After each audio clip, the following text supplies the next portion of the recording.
Hello everybody, I'm Jonathan Slade and I'm here at the North Carroll branch of the Carroll County Public Library to check out these amazing new electric car charging stations that have been installed. I was curious if they were up and running, and guess what? They are. I saw an article in the Mason-Dixon Surveyor that said that there are brand new electric car charging stations, praising North Carroll Library for doing that. And so I said, you know what? Let's come and check them out. So here's a quick overview.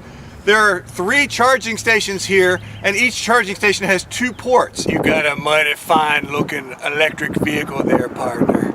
Draw! And so that means each charging station can charge 2 cars simultaneously. So that means 6 cars can be out here charging at any given time. There's multiple ways that you can actually access these. A lot of networks, including this, have these RFID cards that you can sign up for. These are ones for different networks, EVgo and SemiConnect and others. You can actually mail away and get these RFID cards, but the way I actually prefer to use is to use a smartphone app on my cell phone. Now, I don't know how well you can see this, but you download the Green Lots app, you click on the where you are.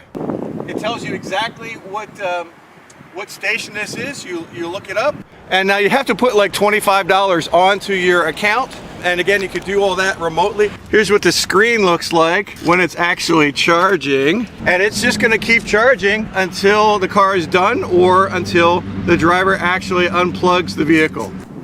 So what do people do when they're charging at an electric car charging station? Well, here, they're probably gonna go into the library and spend some time. Or they could walk across the street to the commercial district, get some Chinese food, go to the pharmacy. There's an urgent care over there. Sometimes I find myself reading the newspaper while I'm waiting, or listening to music, or making phone calls, or texting, or catching up on email.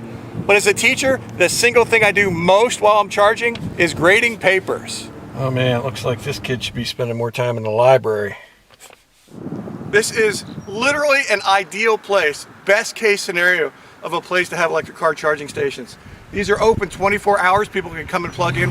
You do not need to come into the library at all to use these, so nobody should have to come in and get permission or come in to get a card or anything like that. Most people are going to use these stations and you'll never even know they're out here.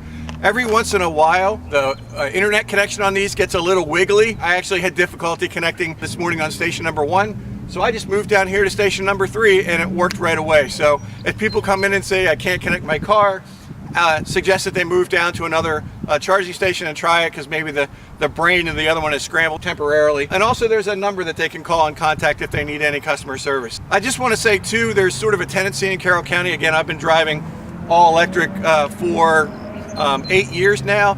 There's a tendency in Carroll County to think it's, it's this crazy group of wackadoodles that drive electric vehicles, but I want to let you know, they're pretty mainstream now. I have friends who are high school teachers. I have friends who are editors. I have a friend who's a cameraman for the Orioles. I know a farmer that has an electric vehicle who lives out this way. So these are more mainstream, and you're going to start seeing more and more of these around. So it's terrific that Carroll County has really jumped in to help build out the infrastructure of the 21st century. So congratulations to you. Thank you so much. And I absolutely plan on using these charging stations regularly when I come to the library, or I take advantage of all the commercial opportunities here in the shopping center across the road.